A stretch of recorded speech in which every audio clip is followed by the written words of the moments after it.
Hi, welcome to my channel. இன்றைக்கி பார்த்தீங்கன்னா எங்கள் சொந்த ஊருக்கு வந்திருக்கோம். இதுதான் எங்களுடைய நிலம். பாருங்கள், இந்த தேக்கு மரம்லாம் தானாக விதை விழுந்து முளைச்சி வந்தது. ஒரு கழனி ஃபுல்லாகவே தேக்கு மரம் முளைச்சிருக்கு. யாரும் நிலத்தை பார்த்துக்கிறதுக்கு ஆள் இல்லாததுனால விவசாயமே பண்ணாமல் சும்மா தான் இருக்குது. ஒரு 15 வருஷத்துக்கு மேலே சும்மா தான் இருக்குது நிலம் ஃபுல்லாகவே. எங்கள் நிலத்தில் பார்த்திங்கன்னா எதுவுமே இல்லைன்னு சொல்லாத அளவுக்கு எல்லாமே இருந்துச்சு நாங்கள் குட்டி வயசில் இருக்கும்போது. இப்போ எதுவுமே இல்லை, எல்லாம் காடு மாதிரி இருக்குது. இது பார்த்திங்கன்னா எங்கள் நிலத்தில் இருக்கிற ஒரு புளிய மரம்.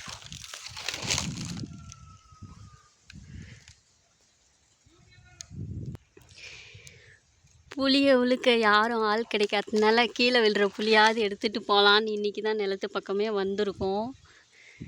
பார்த்திங்கன்னா எல்லாம் உலுக்கி எடுத்துகிட்டு போயிருக்கிறாங்க. மேலே தான் இருக்குது கொஞ்சம், அதை உலுக்கி எடுக்க ஆள் கிடைக்கல. காற்று அடிக்க அடிக்க கீழே விழுந்துக்கிட்டே இருக்குது. அதை மட்டும் எடுத்து வச்சுருக்கோம். அப்படியே நம்ம கார்டனுக்கு தேவையான மண்ணையும் நிலத்துலேருந்து கொஞ்சம் எடுத்து வச்சுருக்கோம். பாருங்க, மண்ணெல்லாம் எவ்வளோ சூப்பராக இருக்குது. நல்லா எரு மாதிரியே இருக்குது மண். சூப்பராக இருக்குது. செடி வச்சா அப்படியே வரும். இதில் நம்ம எதுவுமே மிக்ஸ் பண்ண தேவையில்லை.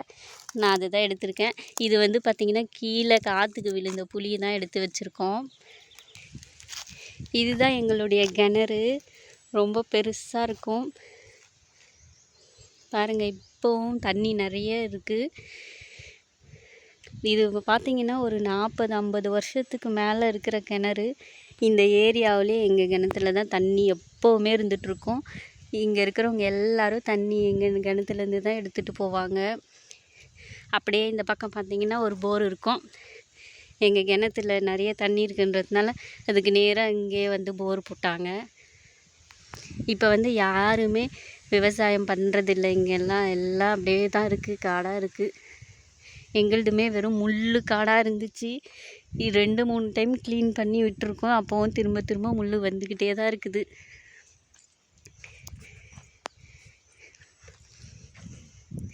இப்போ நம்ம சப்போட்டா பறிக்க போகிறோம்.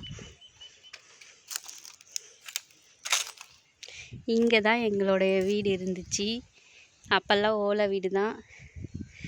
இப்போ எதுவுமே இல்லை, எல்லாம் இடித்து தள்ளி விட்டுருச்சு. இது பார்த்திங்கன்னா எங்கள் சப்போட்டா மரம். இதுவும் 40 வருஷத்துக்கு மேலே அப்படியே இருக்குது. தண்ணி இல்லாமல் தானாக எவ்வளோ காய் வச்சுருக்கு. கொத்து கொத்தாக இருக்குது. கொஞ்சம் காய் பறிச்சிட்டோம். அப்படியே பாருங்கள், முள் செடியாக முளைச்சிட்ருக்குது. எல்லாம் வேரோடு தோண்டி போட்டும் கூட இப்படியே தான் இருக்குது. இங்கே நிலம் ஃபுல்லாகவே இருக்குது.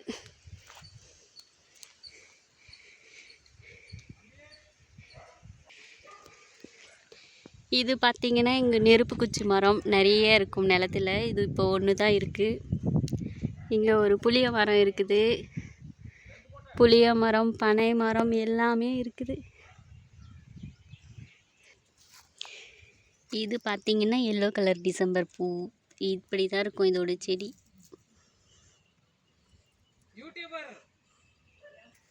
இங்கே பார்த்திங்கன்னா நிறைய பாம்பு கூட இருக்கும். நாங்கள் இருக்கும்போதே பாம்பு நிறைய இருக்கும். இப்போ பாம்பு புத்தெல்லாம் இருக்குது. ஏறு ஓட்டும் போது தான் தெரியும். எங்கே பார்த்தாலையும் முளைச்சிட்ருக்குது. இப்போ நர்சரியில் நம்ம காசு கொடுத்து வாங்குகிறோம். இங்கே பாருங்கள், நிலம் ஃபுல்லாக அங்கங்கே எல்லோ கலர் டிசம்பரும் இருக்குது. நான் ஒரு செடி ஆல்ரெடி எடுத்துட்டேன், வீட்டில் நட்டு வைக்கலான்னு சொல்லிட்டு. ஆனால் பயங்கர முள்ளாக இருக்குது பாருங்கள். அவ்வளோதான், நாங்கள் அப்படியே எல்லாம் மூட்டையெல்லாம் எடுத்துகிட்டு கிளம்புறோம். வெயில் ஓவராக இருக்குது. வீடியோ பிடிச்சிருந்தால் லைக் பண்ணுங்கள், கமெண்ட் பண்ணுங்கள். தேங்க்யூ, பாய்.